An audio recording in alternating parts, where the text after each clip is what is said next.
Whenever people are thinking about SaaS companies, the public perception is, oh, you write some code and you're in business.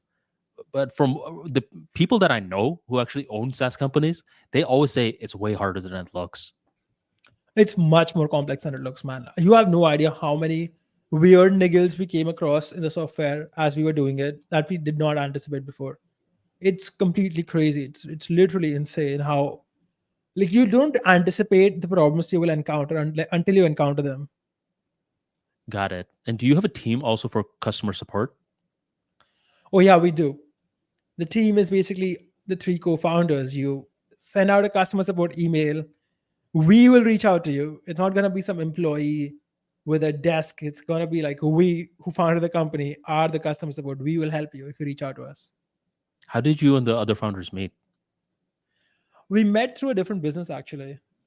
We met from LMM, but this was, for publishing, not for starting a SaaS company. It just happened to be that we ended up doing this. For example, do you remember Teach Yourself Crypto when we were building that company? I do. So the first co-founder was also the guy who co-founded this company, Teach Yourself Crypto. And the second co-founder was a beta student. So she was the girl who was studying the course we were making as we made it and giving us feedback. And as we built that course over 7-8 months, we kind of developed a friendship, and then we founded Copyright Samurai together, and now we're founding this together. It's a pretty good team. We have complementary skills, and I'm happy to have them. That's great. And what about Teach Yourself Crypto and Copyright Samurai? Do you still have a lot of involvement with that, or is that pretty much automated? They're pretty much automated. Copyright Samurai, I do have some involvement in still, but Teach Yourself Crypto is completely automatic at this point. This new company, I think, is going to do much better than those two companies did. I see. It's more automated in the sense with Copyright Samurai, right? It still requires some time here and there. I have to sometimes take a sales call or talk to somebody, talk to a client, customer, etc. Maybe talk to the legal team who's doing the removals.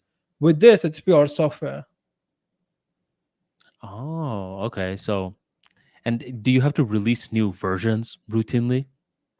Yeah, we haven't released to the public yet. We've only released to some people that we know. But by the time this podcast is published, go check out repurposeby.com and see if it's released. Probably going to be released soon. And yeah, we'll have more features coming in after the release. Awesome. Last question. Is this investor funded or you guys are just putting up your own money? Our own money. Nice. Would you ever take investor money? Because I know a bunch of your friends did. I've had quite a few investors offer money, Hmm. but the thing is that you become their bitch. You do that, and that's one of the things. Or I'm not cool with that. They'll give you a You lot of money become too. They'll give you a lot of money. I was offered $1 million. Yeah, Yeah, but you become their bitch. Like you that's the do. thing. You have to send them One, a monthly statistic of what you did, how much you're earning, etc., etc. And then you're like, okay, we're their bitches. We're working for them. yeah, and I'm like, bro, I don't need to answer to you. One of my clients actually was an angel investor, and around the end of our package, he just like, man, I would actually like to own a little bit of ArmaniTalks.com. How much? I was like, how much? Nah, bro, it's not for sale. And he was trying to purchase like a little piece of the ArmaniTalks.com website. And he was telling me what I would have to provide for him. Just these monthly updates. Automatically, I just said, nah, not my style. Investors are really, really annoying to deal with in the sense it's not just these monthly updates, right? They will change your strategy to benefit themselves, if that They makes sense. will. So you might be like, okay, I'm building my brand. I want to grow in the future. So I'm doing these things. And they're like, no, this is not bringing enough cash flow. We need to do this. So we start making money now.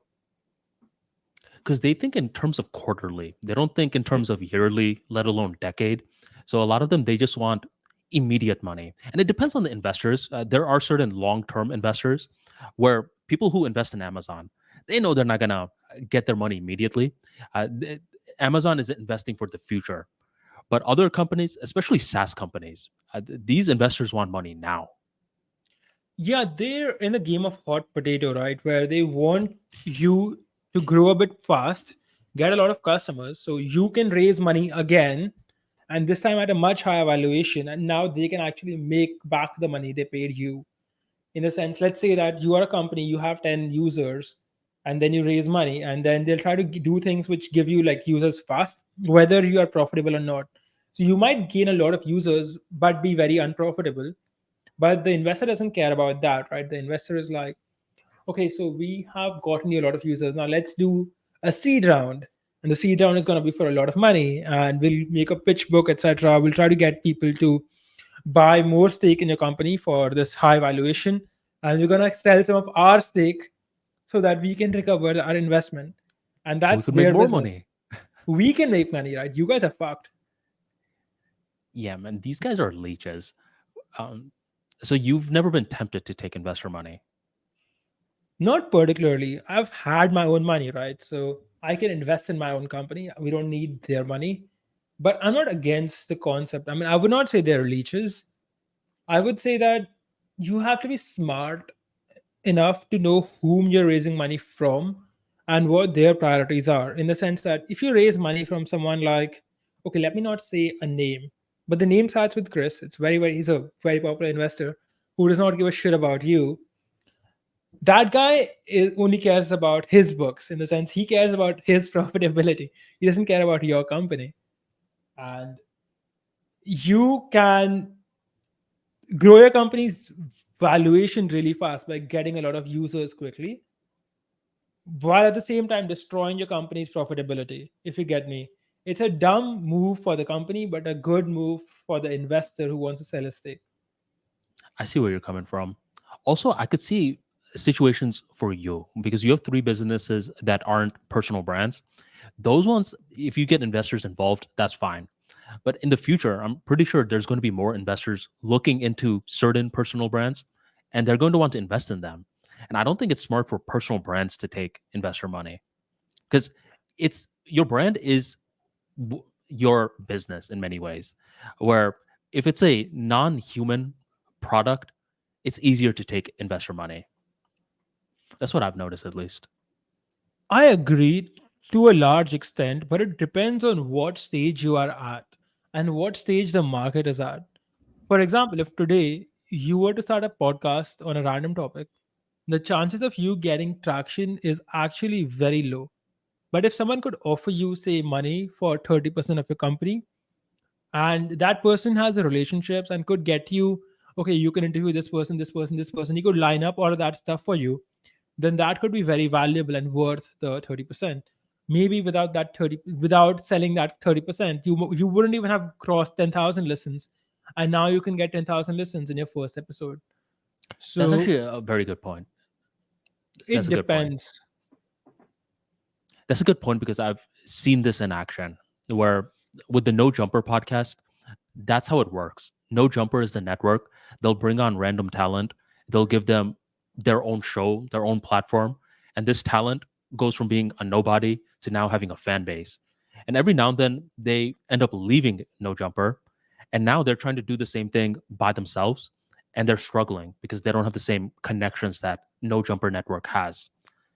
I definitely see what you're saying. Good point.